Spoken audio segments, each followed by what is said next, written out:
Hello,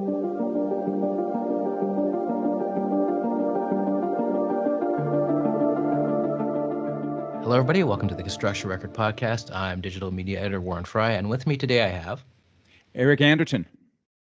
And Eric's here because he's written a book based on his podcast called Construction Genius. So maybe we could start, with that. What was the impetus, presumably the podcast? What was the impetus of the podcast and the book? Well, the impetus of the podcast is simply a desire to serve the construction industry by providing them with insights from leaders in construction and around the construction industry about how to run a more effective, profitable construction company.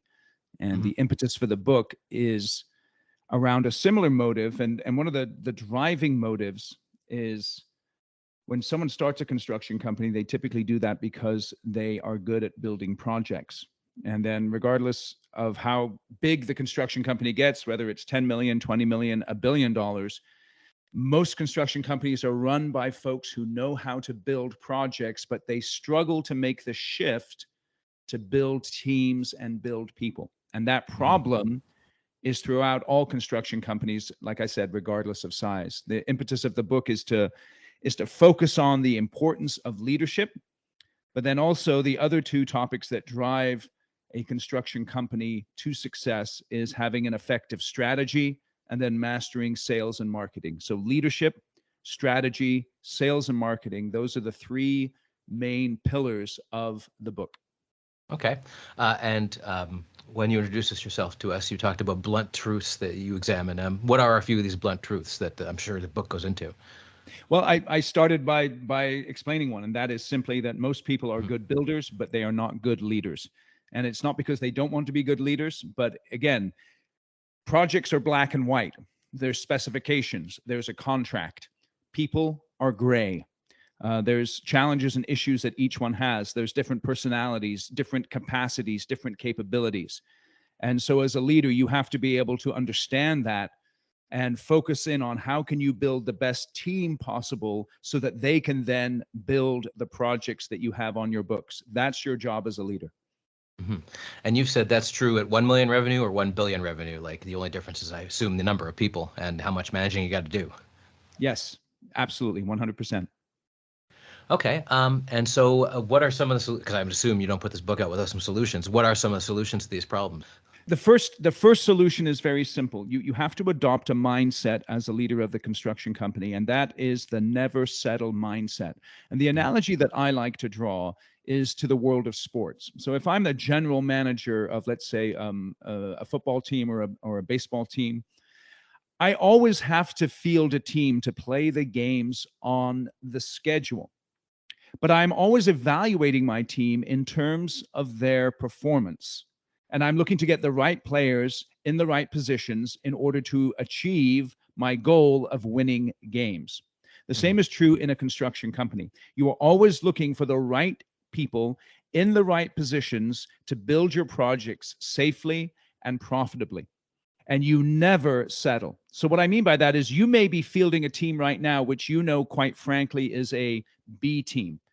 They don't have the best project manager available. And perhaps you look at that project manager and you see them with a lot of potential, so you're willing to work with them and to develop them as a leader. But perhaps you find someone who is not going to be able to develop. They're not a fit for your company culturally, or their competencies aren't there. So you're never going to settle and just say, well, I've just got to put up with them. Even though the labor market is tight, even though competition for competent people is extremely high, you are always on the lookout to bring the right people into the right positions in your organization and then develop and retain those people over the long term. Okay, and what are some strategies to tackle that? So let's say you're working with someone and you think they're, a diamond in the rough. I know in my career, there's been times when I've been a diamond in the very rough. And so what you do is you sit down with them and you ask them a question. And it's a very, very simple process. And this is how you build a high-performing team. You sit down with someone and you ask them, what are the top 3 outcomes that you're responsible for in your position? Now, if they understand their role and responsibility, they should be able to articulate those and tell you them fairly simply.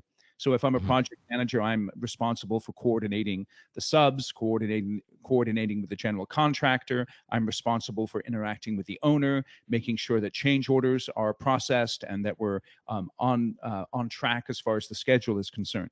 So you ask them what your top 3 outcomes are. And then you ask them, what's your most important outcome? And have them select that. Now, if they select the wrong outcome, you can always correct them, but it's much easier for people to work harder for their ideas than for your ideas. So work with your people to get as many of their ideas as you can. So once they've identified their most important outcome, the thing that they're supposed to achieve, then ask them, what are the top 3 tasks that lead to that most important outcome? And so a task is something that they do on a regular basis. So for instance, a task might be a regular weekly meeting with the project team in order to see how things are going in terms of production, in terms of safety, in terms of quality. So once they've identified their top 3 tasks, you then ask them to select their most important task.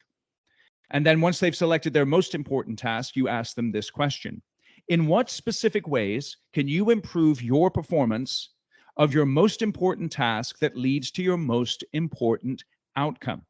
Have them write for about 2 minutes on that question, as many ideas as they can come up with. Have them look at their list and then identify their top ways that they can improve their performance of the most important task that leads to the most important outcome. Now, this whole process is very interesting because as you go through it with someone, you will see what they understand about their job, and you will see any gaps in their current understanding and the understanding that you would like them to have. And you then can mentor them to bridge those gaps. Also, in addition to that, once they've articulated how they're going to improve their performance of their most important task that leads to their most important outcome, you can then step in and hold them accountable for that activity. You following me here so far? Yep, so far. Okay, so now once you've got that identified, what they're going to do to improve their performance, and you've sat down with them and helped them through that process, you have now earned the right to lead them.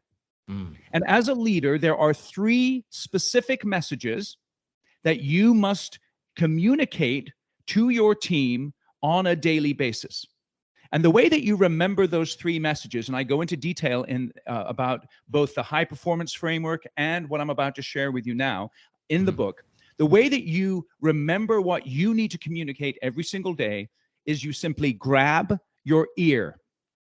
Now, this is a little cheesy. I always feel a little embarrassed when I share this, but it's a very easy way to understand and to remember what you need to communicate. Now, how do you spell ear?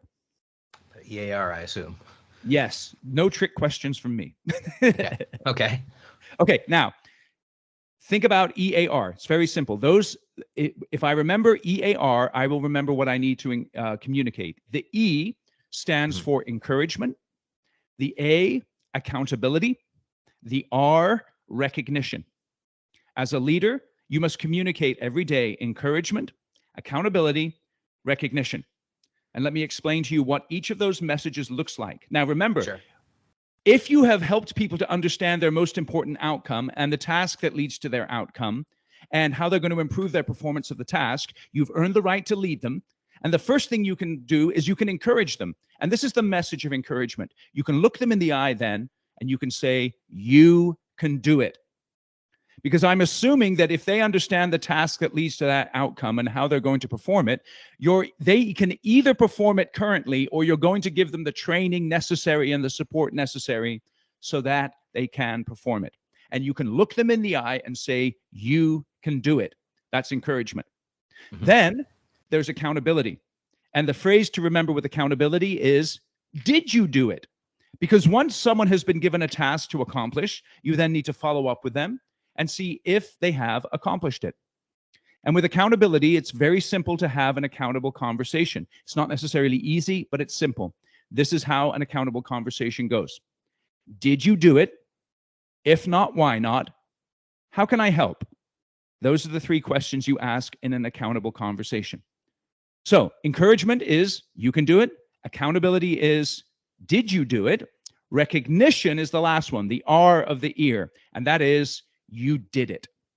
And so when someone is performing at a high level And we're not playing rec sports anymore, right? In business, this is competitive. So that means they have to go above and beyond the basic level of performance. You recognize them and you tell them you did it. And you can recognize them specifically and personally and consistently. Those are the three messages you need to communicate to your team every single day. Okay, and construction is well known as, it's getting better, but it's a very tradition-bound industry for a bunch of different reasons. So how much pushback, if any, have you gotten when you introduce this to leaders at every level of construction?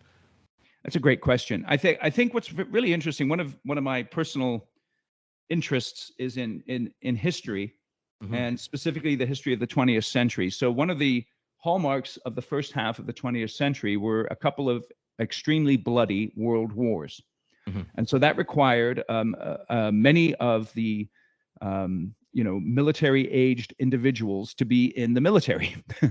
And so what that resulted in is a military way of executing business for many, many years. And that was very prevalent in the construction company. It's command and control, right? So I say this, you're going to do it, and if you don't, I'm going to yell at you and kick you in the ass, right? Right. Now, that culture is slowly changing in construction. And what I see now is a very much more collaborative and communicative style of leadership. And so when I share, for instance, the EAR framework, which in a certain way might sound a little soft, but it really isn't. It's actually quite strong and quite direct. When I tell construction leaders, if you want to be effective, you must encourage people, you must hold them accountable, and you must give them recognition. You know what they do? They start nodding their head because they know it's true. It's not complicated, but it is something that you need to embrace and consistently execute. They know it's true. And who are some of the construction leaders you've worked with? You mean the company specifically? Sure, unless you want to, if you're comfortable with going into specifics. Oh, sure. I mean, I've worked with people like Level 10, which is a $1 billion general contractor out of the Bay Area, Tykert Construction, which is a $500 million to $1 billion engineering company out of Sacramento, California. So like I said, very large companies like that, but then also smaller ones that are around $10 to $20 million in revenue. Okay, and if people are interested, and I'm sure they probably will be, in where to find this book, when does it come out and where do they get it? Yeah, the book is launching in October. Let me see here. I think it's October 20th. Yes, that's our launch date. And that is going to be at constructiongeniusbook.com. Okay, great. Thanks for joining us. My pleasure.